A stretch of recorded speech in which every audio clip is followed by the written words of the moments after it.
Welcome to a new Energy Crew podcast. I'm your host, JP Warren.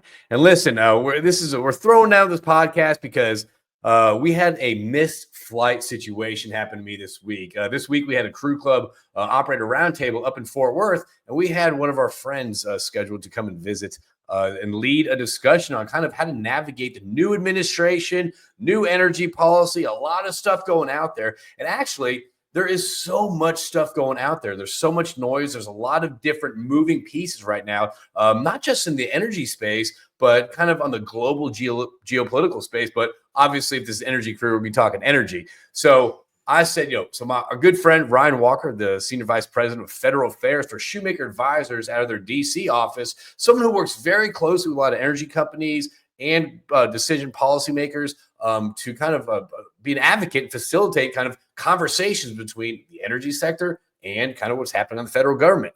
Anyway, due to weather, unforeseen circumstances, he couldn't make the table. However, this is something I want to talk to him about. This is something I want to share with everyone out there, kind of what he's seeing up there. But first, let's bring Ryan up onto the stage. Ryan, how you doing, brother? You had a hell of a week, man. It's been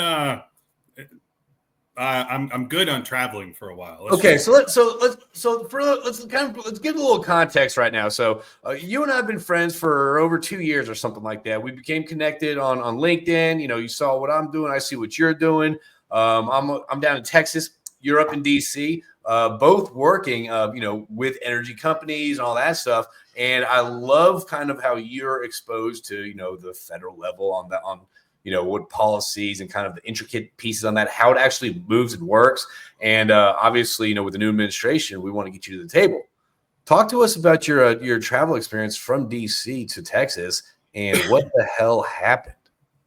Well, I was down in Houston. What did I leave on Tuesday? And I was supposed to be there, one night, had some meetings on Tuesday, was supposed to be out on Wednesday, but then a bunch of storms, I guess, came through the Dallas, Fort Worth area north of Houston, and just obliterated the air traffic. And it went from where it's just a small delay, air traffic control is going to get us up. Then it went to we're on a full ground stop at Dallas, but don't worry, we're going to get you out.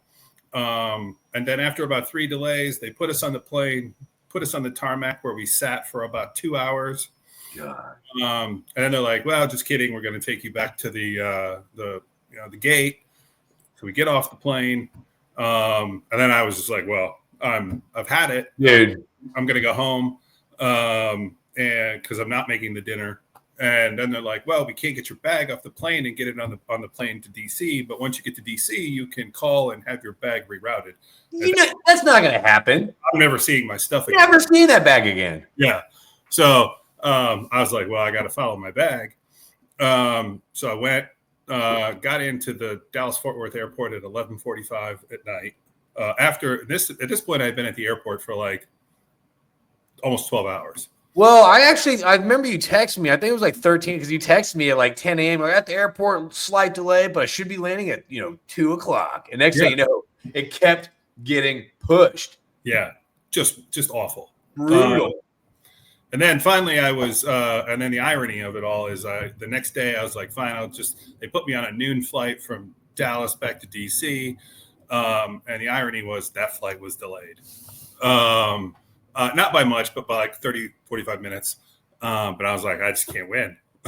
You really can't. You really can't. And it's kind of getting more unpredictable lately. Lately, I've noticed that, traveling, it's just becoming more of a continuous shit show, if you will. It's pretty bad out there. So, hey, listen, Ryan, let's kind of I want to dive kind of into the meat and potatoes of this right now because I think, listen, there's a lot of stuff going on right now. So we pivoted that night at the table. I think I want to kind of go into kind of what you want to discuss at the table. And obviously we're going to have you back to do a repeat. We'll probably have you in Houston to do a rerun of what you wanted to. And what's cool about this is that policy changes, the political landscape changes. So it doesn't matter what we're talking about today. You know, it's going to be a new set of challenges and potential solutions whenever you do come to the table, whether it's in a month or 3 months or 4 months. You know what I mean? So I'm excited about this. So at the table, we kind of started talking about the things that are affecting, kind of the industry that we see on our level, whether it's tariffs, whether it's this, whether it's that. What are some things that so your whole idea was come to the table and say, listen, there's a new administration out there. With the new administration comes new policies or new stances or viewpoints on how people view whether it's energy or foreign policy or things like that. So you wanted to come to the table and kind of what was your kind of context that you wanted to bring to the table to start the discussion about? Like, what do you look? I think that we're in a unique kind of almost once in a generation period here where you have a Republican-controlled House and Senate. And a Republican in the White House giving, we refer to it just as the trifecta.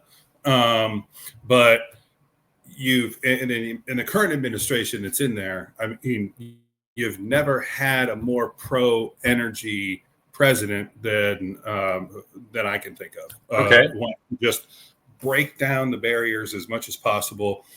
And he wants to get more oil and gas and energy kind of writ large, with the exceptions of a few, which, sources that he doesn't favor, just out there. He wants America to be the leader in energy, in all things energy. And so just so people out there, because obviously, listen, you're in the realm of the political space, and I think I might ask a lot of stupid questions to kind of pull it back a little bit. So just to be clear, whenever you do, it's simple economics. If you have more supply, it reduces the cost. So his goal is to reduce the cost of energy to obviously, stack up, but reduce the cost of energy so that it helps the everyday consumers. Correct. So it reduces prices at the grocery market and things like that. Correct. Yeah. And I get the conundrum of, you reduce the cost, but then you also probably reduce the supply of it because people aren't going to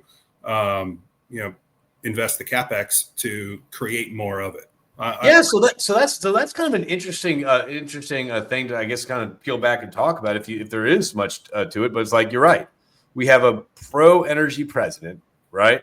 We have a pro energy, Washington right now. However, if you start reading, the tweets and all that stuff from, the EFT anons and all that stuff, that does not necessarily mean it's good for business, though, in the energy world. So how do you bounce that? How do you bounce a pro-energy president with the realization of economics in the energy space? Yeah, I mean, look, I'm not an economist by any means, but I mean, I think what he's trying to do is, look, the U.S. he wants to export more energy to the world. So I think what he's trying to do on a larger scale is create demand for U.S. energy, or create a reliance on U.S. energy. Whether that's through what he's doing with Russia and Ukraine, or how he's trying to impact the trade imbalance with China. Look, again, I'm not an economist. Yeah, but we can still BS around. We can BS around the water cooler about it, though. But I mean, look, I know there's plenty of people that you've talked to and had on Energy Crew with more economic experience and knowledge than I do. So I don't want to give the false impression that I understand all. No. But it is very interesting, though, because at the table that you spent 13 hours to get to, you never made. At the table is one of those things where it's like there's a lot of executives in the energy space that are saying it's going to be a prolonged reduced commodity price, right? And we're thinking that like whether it's not alliance, but supporting OPEC to get prices down and all that stuff. So what does that actually mean when it comes to something like that? How can what can energy companies do when it comes to corresponding with decision makers, policymakers, Congress people? Like, where do you see a good space for energy companies? Let's say I'm an energy company and I'm coming to you. So real quick, Shumaker Advisors, you want to give a brief high level a clip of what y'all do real quick? Yeah, happy to do that. Look, we're a government affairs firm, bipartisan, bicameral, We have, great relationships with folks in the Trump administration. We are helping companies navigate the federal bureaucracy, and from a legislative and a regulatory side, to make sure that their voice is heard first and foremost, their stories told, but also to advocate for things that they want or to advocate against things that would ultimately hurt their business. So at the end of the day, if your voice isn't, if you're not, I tell people all the time, it's kind of cliche that, look, if you're not at the table, you're on the menu. Right. And that couldn't be more relevant right now as we're going through this budget reconciliation process. We're talking about the IRA and its tax credits. There's tariffs, the issue of tariffs. Those two issues are kind of taking most of the oxygen out of the room in Washington right now, but that won't last forever. That's right. Not a 4-year thing. Then what does this administration and Congress pivot to next? Well, one of the things could be permitting reform for energy. So there's, kind of rolling back some more of the regulations that the previous administration put in place, as well as implementing new regulations that would be more advantageous to energy companies. Do you find the majority of your customers, do they come to you asking more what they want, or more of advice on what can hurt them? You know what I mean? Is it more proactive or defensive? It's kind of. What do you like better? What do you like better personally? Look, I always like trying to advocate to get things done, because when you're in a defensive mode, it puts you in kind of an adversarial state. Okay. Because when you're and if you haven't done the legwork and laid the groundwork to build the relationships with policymakers, their staff, members of the administration, you never want to come, you never want to be the first to arrive at a 5-alarm fire when you don't know the people in the neighborhood. Okay. Yeah, I mean, I think that makes sense, because you've always said, so you led one in Denver also, and it was like, listen, at the end of the day, if you're not at the table, you're on the menu. I think I'm going to start utilizing that for my crew club slogan. But I like that. But it's one of those things you talked about, like going to you saying, hey, look, this is hurting us. What can we do about it? That's a lot more work, and that's a lot less potential for things happening. Or versus talking to you before you're getting hurt, before the penalties are there, or before you're kind of lost in the energy policy landscape and you don't know what to do. So you're just like, hey, I just want to be avoided. So it's more important to engage with you before to shape energy policy than it is to try to navigate poor energy policy. Correct? Yes. And look, I mean, you have opportunities and well, let me just take a step back. Many companies, look, what oftentimes government affairs is, it's a cost center. They, a lot of companies see it as a cost center, but what we try and tell people is, look, we're either helping you save money from bad regulations, or helping you add value to your company and to your investors by opening up new possibilities for new revenue streams with fewer regulations and better policy.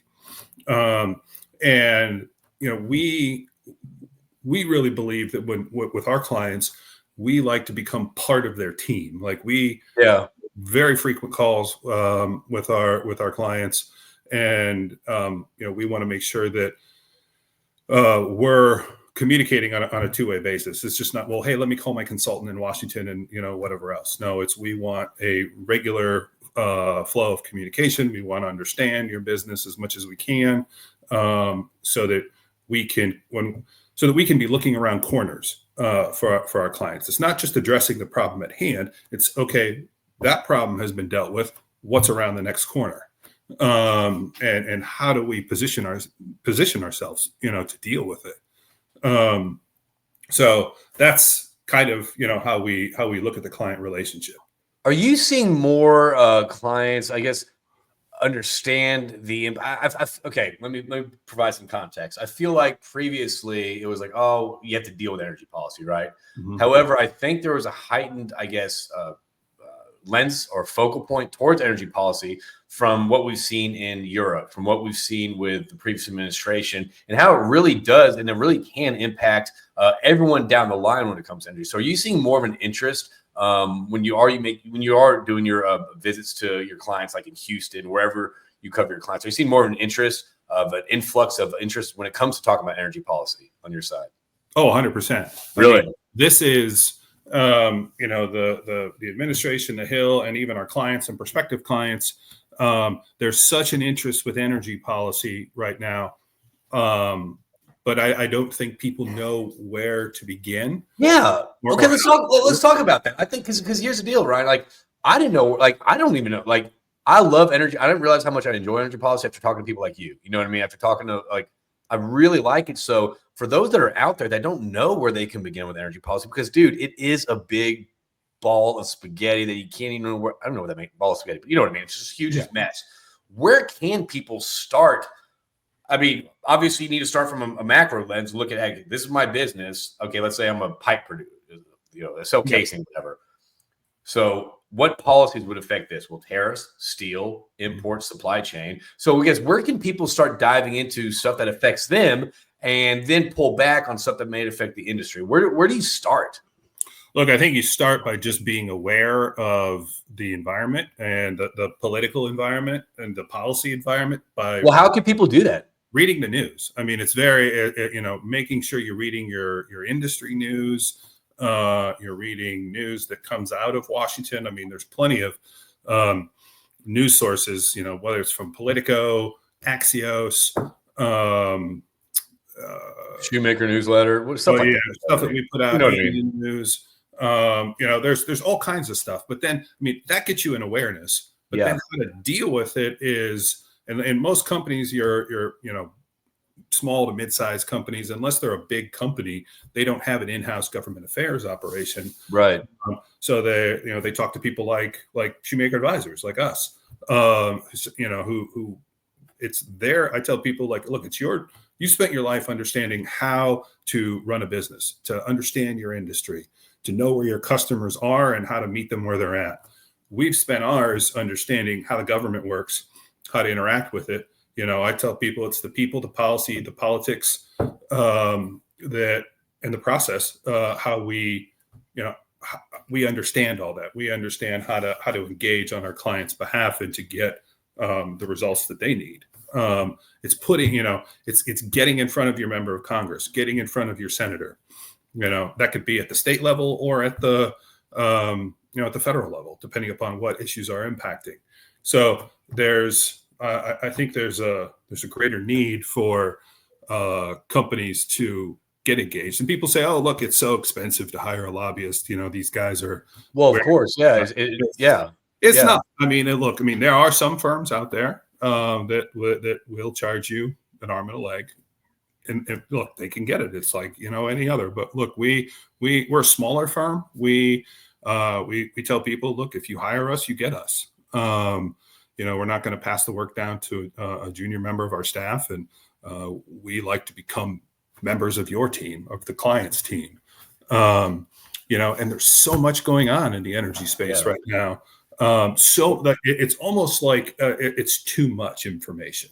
Well, that's a good point. So I want to dive into kind of what's going on in the energy space real quick. But going back to your point, I want to make this very, very clear. So at our crew club tables, I think it's extremely important to be part of the conversations that are shaping the industry. You know what I mean? I think it's very important to have these connections before you need them, to be proactive about, and again, I'm talking about on an individual level at a crew club table, right? It's important to take initiative, okay? I feel it's exactly the same. Like, I feel like there's a lot of people that sit out there. It's like, oh, well, I'll deal with that when it hits me, or I'll deal with my network when I need it, or I'll deal with this when it needs me. I'll deal with energy policy when it affects me, whatever that looks like. I feel that companies and individuals no longer sit on the sidelines and wait for the conglomerate to make changes. I think it's everyone's responsibility if you want to survive in this new market, if you want to actually find opportunities to have initiative and to either, number one, join the table, join the discussions that are affecting energy policy, right? Like, don't wait for your don't wait for your industry to fix it, because at that point, just waiting on other people, and everyone might be waiting on other people. Get involved today. You're absolutely right. I mean, look, there's a place in the kind of advocacy market for trade associations. They serve a purpose. Yes. But every company that can should be engaging on their own to make sure that their voice, their message, their concerns, and their desires are known to their elected representatives. Look, and we have the audience right now that wants to hear those messages from the energy industry with Secretary Wright, the president, and you have a small number of executives that understand the need to advocate for their own. Look, I recently had a conversation with Mike Howard, CEO of Howard Energy Partners. That dude is dude's impressive as hell. He is the next Chris Wright in my book. He's down to earth, man. We had him at that dinner, the Shumaker dinner last year, and I was blown away. Just down to earth, sharp, personable. I like that guy. Just a good dude, and he is, he's all for doing the advocacy work. He gets it, and I think he's going to make. He himself will make an impact. Well, good. So let's turn into that. Let's turn into kind of what is happening in the energy space. Like, what are some of the hot things that I think companies? So you talked about threats, and you talked about opportunities, like either policy that might might hurt companies, or policies that might help companies. What are you seeing out there when it comes to kind of like in this new administration, this new market that companies to be aware of, first on the threat side, then second off, maybe on the opportunity side that they may want. And obviously, look, let's not get too far into the policies and all that stuff, because, if people can contact you if they want to know more, but let's talk high level. What are you seeing out there that companies probably need to be aware about to have developed strategy because it could harm them? Yeah. Look, the first and foremost thing right now is budget reconciliation. That is, so let me just digress and give a 101 here. So Congress is supposed to pass a budget, which they've done, and then they can then do what they call budget reconciliation. Sorry if that's my dog. That's my cat. Yeah. That's my cat. Sorry. That's my cat. And that budget reconciliation is a privileged vehicle in the legislature, where it can't be filibustered in the Senate. They only need 51 votes in the Senate to pass it. Simple majority in the House. So you then can put a lot of different things into that legislative vehicle, as long as there's a budgetary impact. It has to pass in the Senate what they call the Byrd rule, and that requires anything put in that bill to have an impact on that 10-year budget window, whether raising revenue or cutting costs. Okay. So you can't legislate pure policy on it. But one of the things in the energy world that they're trying to do right now that's up for discussion is, when the previous administration passed the Inflation Reduction Act, the IRA, there was a lot of different tax credits in there for carbon capture, hydrogen, solar, et cetera. And they're talking about now to, in those instructions to the committees, many committees said you have to cut X amount of money from the budget. You have to find these savings. Well, to create some of these savings, they're looking at these IRA tax credits and either increasing or decreasing the time when they will be phased out. They'll be getting rid of their transferability. They will, or just eliminating them altogether. So those will have impacts on the energy industry. Now, some like that in the energy industry, some don't. I mean, it just depends kind of how your business is or where your free market principles are. But those decisions will impact different companies in different ways. Right. Exactly. And so I guess, Shumaker, y'all are good at coming in and kind of forecasting how that can impact your business. Yeah, Is that I mean, from a policy standpoint. yeah, from a policy standpoint, absolutely. Yeah. But and we can kind of talk to members of Congress and staff about making sure that if they care about those, if they're going to negatively impact their business, we're happy to talk to members of Congress on that company's behalf. Or if they're if they like them, we're happy to members of Congress always love support for their policies. So if they want to. So what could that do? So yeah, I guess grand scheme of things, like if I'm sitting here and you're talking to members of Congress about this and that, what can that do? These conversations with members of Congress, like what is it? Just like lip service, or does it actually get the ball rolling and move the needle? No, it actually, I think in many ways it gets the ball rolling and moves the needle because look, they care about companies in their district, companies in their state, because the people who work at these companies are their constituents, are the people who vote for them. And nobody wants their constituencies to be negatively impacted through job losses or companies going overseas or anything like that. So but I think the biggest impact is they sometimes members of Congress and staff don't know what they don't know. Yes.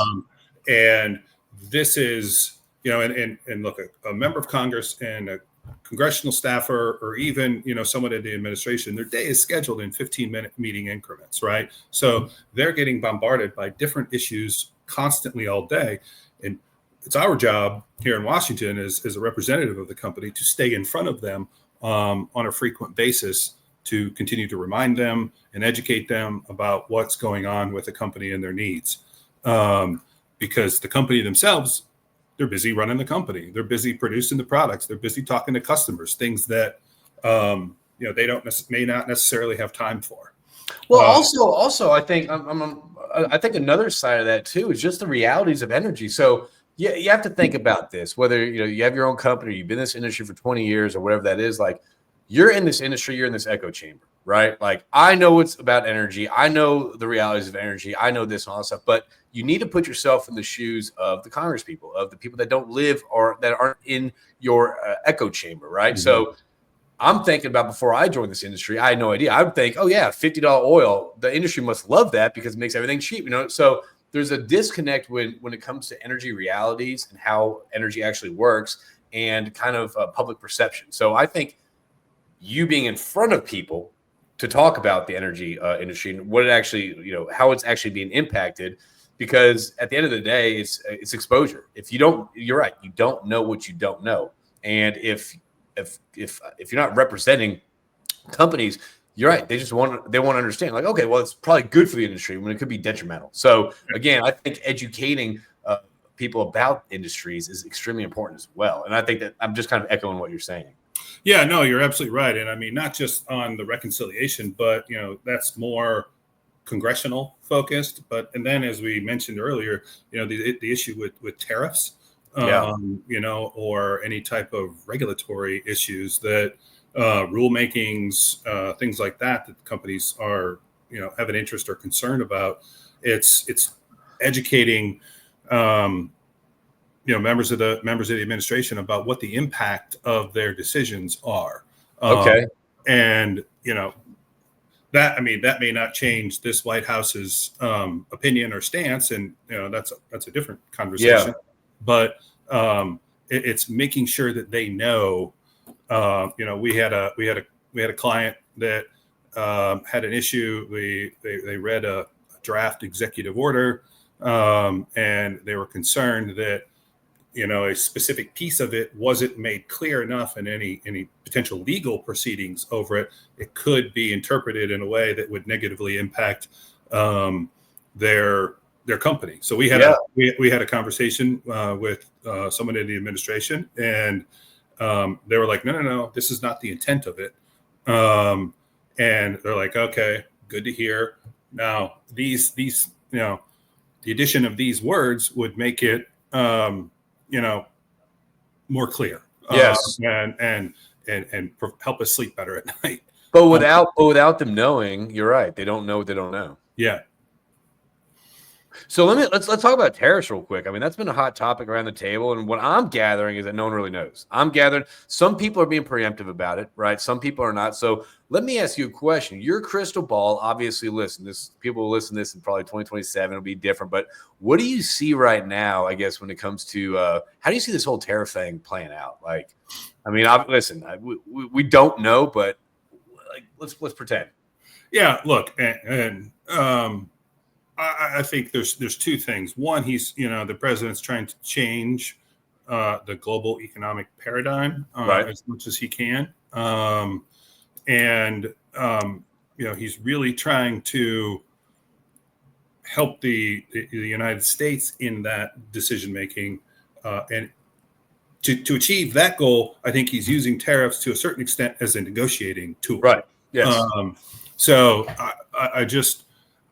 I think that people need to. I mean, this isn't something that's going away quickly. The president, has said, look, China takes a 100-year look, at their future, where we tend to look 4 years. At 4 years or quarterly. You're right. You're right. Reporting for companies, and I think he's trying to grasp the larger 100-year multi-generational view rather than on a quarterly basis. And look, he doesn't need to get reelected again, so I think that he's going to dig his heels in as much as he can and is comfortable doing, so that he can change as much as possible the course of kind of the geopolitical and geoeconomic situation.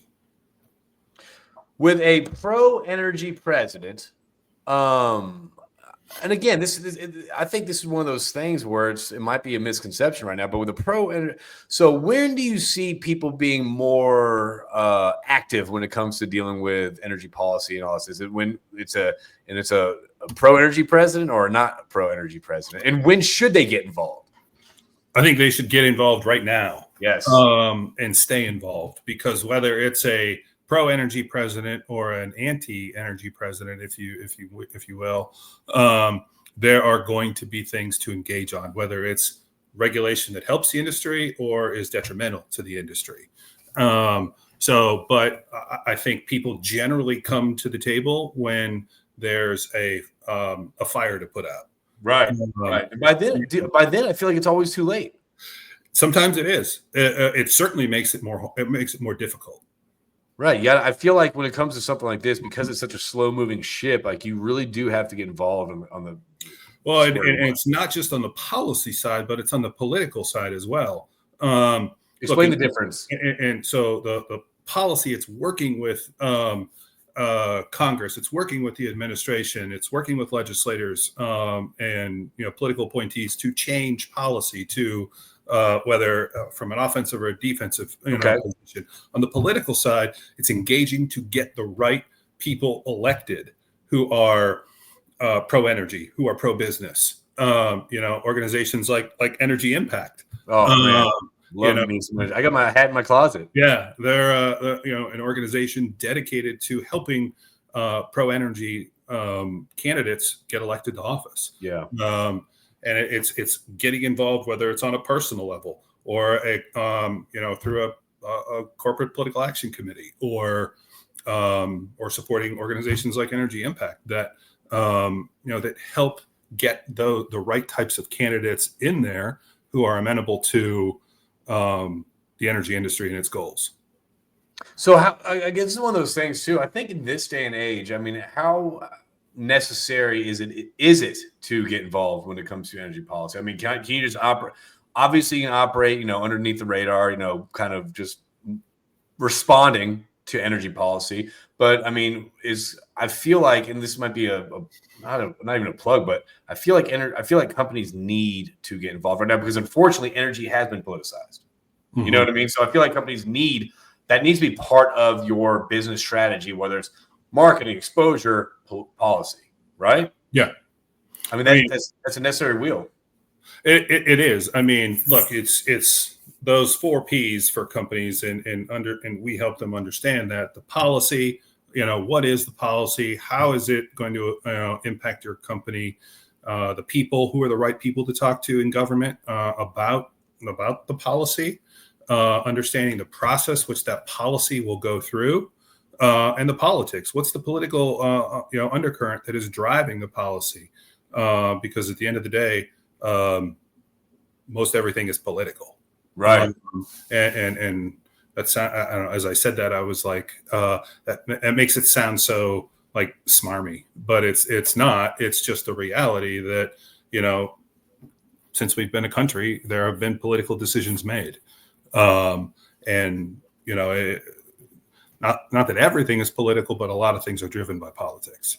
Yeah. Because ultimately, look, you have the Republican trifecta in Washington right now.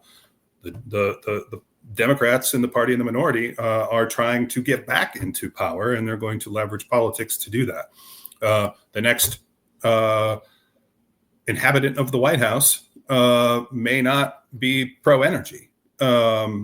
So companies have to understand that while they like, a short or a steady rise in their business year over year, every 2, every 4, every 6 years, politics can ride like a roller coaster. So you need to be prepared for those hills and valleys. That really is the most unfortunate part, though, because I think that's stalling a lot of the investment in this industry because it has become so politicized, because it fluctuates every 4 years, quarterly. So it's very difficult right now for domestic energy because it's not a stable industry to invest in. It's not a stable industry to do business in right now because the tides switch so often, so quick, and it's kind of leaves people kind of like helpless a little bit.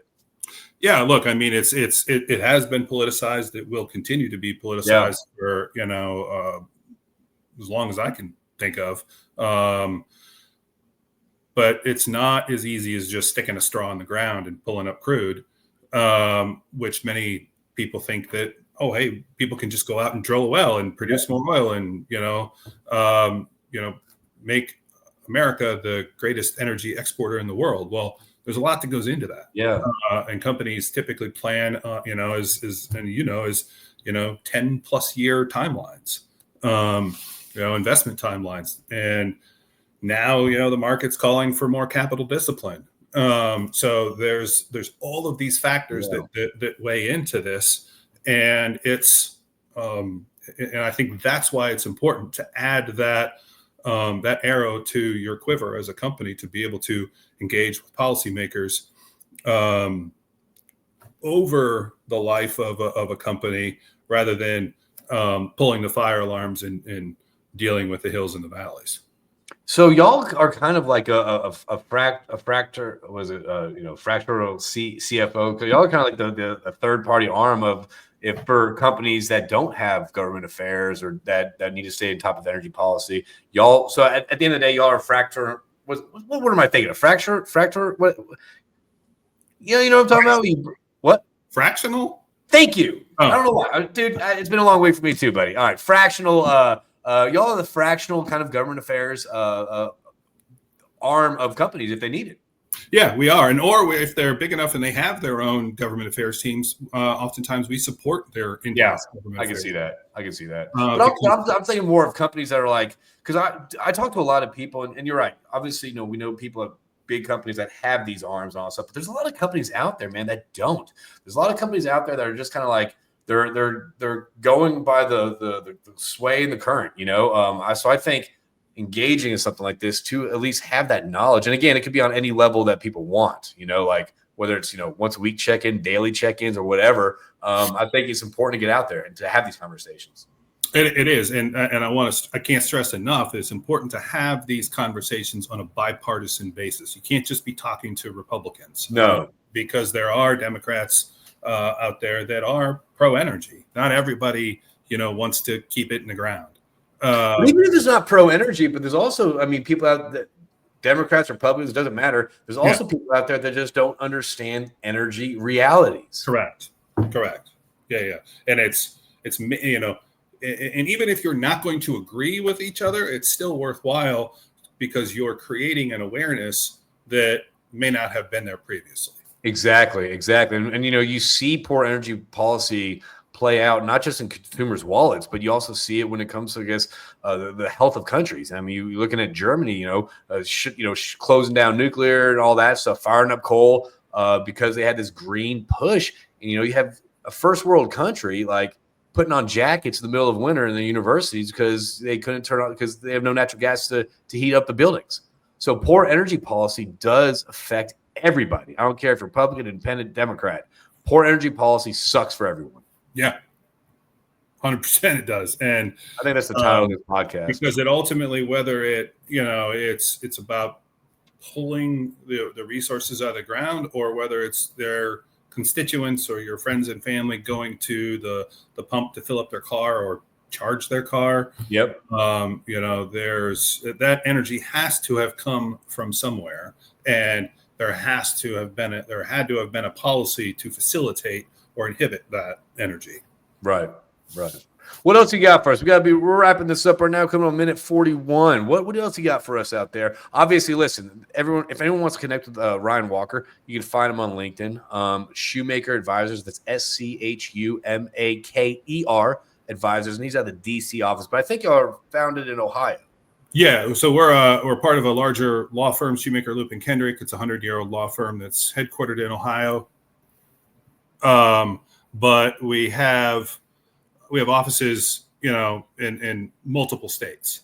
Yeah, and listen, you come to Texas a lot. You travel the country a lot, but also I know a lot of people, they visit DC. So if you're in DC, give Ryan a call, grab a cup of coffee with him. Yeah, 100%. Would love to. I'll talk to anybody. It's kind of. I know you will. You're talking to me, so you're talking to anyone. Yeah. So we're, I'm happy to grab coffee, have a call with anybody who may be interested and think that they can, have some impact by engaging with policymakers. But there's like I said, the reconciliation and the tariffs are what's kind of taking the oxygen out of the room right now in Washington. But they'll pivot to permitting something else. And that's the thing too. Just because this stuff's important right now, you're right. After this, it's going to be something else that's going to be front and center. Yeah. Something else to drive the news cycle, something else to drive the politics. So it's never a dull day in Washington, that's for sure. The only time I jokingly say is, in August when they go for their recess, their district work period for that 4 or 5 weeks, I'm like, well, the Republic is safe because they're out of town. But it's all things considered, many members of Congress that I know, the staff, they're good people. They want to help their constituents, their businesses in this country. So it's not everybody has an angle or an agenda. They just want to be helpful. They got into an elected office because they want to help make a change, right? Have a positive impact, but yet they can't know everything. So being in front of them, talking to them, engaging with them is important. 100%. What else you got, Ryan? What were the last minute thoughts you have? I think that was a great way to kind of wrap it up. If there's something that I'm not asking or not bringing up, or maybe something that you're excited about coming up for you and your team that are up there. We had a dinner a year and a half ago or something like that with Shumaker Advisors, and I met, I think, 3 or 4 of your group up there you work with, Republicans and Democrats, and it was a really fun team to talk to. Very impressive, very sharp group of people that you work with. So I think that's my plug towards y'all. I've really enjoyed talking to y'all, and I look forward. Obviously, when we do a DC trip, I look forward to tagging up with y'all. But what am I not asking? What's going on in your world that you're excited about? What am I excited about? I'm excited. Look, I'm excited because there's so much going on right now that this administration's not going to slow down. They got 4 years, and they're going to use every minute of that 4 years to try and make the change that they want to see in this country and globally. So I'm excited because that allows me to be able to engage on a frequent basis on behalf of our clients. And to get to know whether it's energy policy or healthcare or, tax or trade or, whether it's, the reauthorization of PHMSA. It's exciting because I get to learn something, I get to do something, and it's just a lot of fun. And we work a lot with or support the Congressional Sportsmen's Foundation, which is a great organization, largest bipartisan caucus in Congress. And I don't golf. I'm not a golfer, but I hunt and fish. So getting to engage with that group and going out with members of Congress and staff and shooting clays and going to their auctions and their dinners and things like that. It's great. I'm excited about those events that are coming up. We have an event later this month with members of Congress and staff. We're going to go out, call it the Congressional Clays Competition. That's got to be so fun to just go to these. And again, people out there listening, like, you can get involved in this too. Just reach out to Ryan. He'll give you the access to all this stuff. But it sounds so cool going to these type of things up in, especially up in DC. It's so much fun, and because you get, you realize that members of Congress are not just people you see on TV. They're real people too, with families and concerns and dreams, and you get to interact with them on a real kind of genuine level. When most people see Washington as just transactional, you get to develop some good friendships with people. So I'm excited about those events coming up with the Congressional Sportsmen's Foundation. And look, at Shumaker Advisors, I'm excited about our future. We're growing. We're probably going to be adding at least one more team member here pretty soon. So that's exciting. Another Democrat probably will be 2 Republicans, 2 Democrats. I dig it. And our growth will continue, and we're, I guess, a smaller, younger firm, not age of people, but just age of the firm.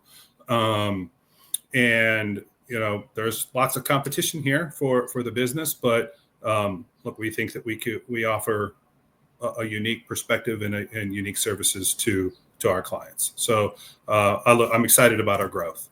And plus, also, y'all are fun to work with and talk to. So that's also an added benefit. That might be a differentiation right there. It's y'all are a bunch of squares up there. Y'all are good, smart, sharp team. I really like that. And I'm excited about the new addition to your team. So hats off to that. That's legit. Thank you. So everyone out there, Ryan, thank you. So first off, man, I apologize about your trip to Texas, man. That's okay. We got to have a round 2. Actually, it'd be a round 3 for you running the table at a crew club event. Probably let's do it during August during the recess and get you down here and lead another table of what's changing.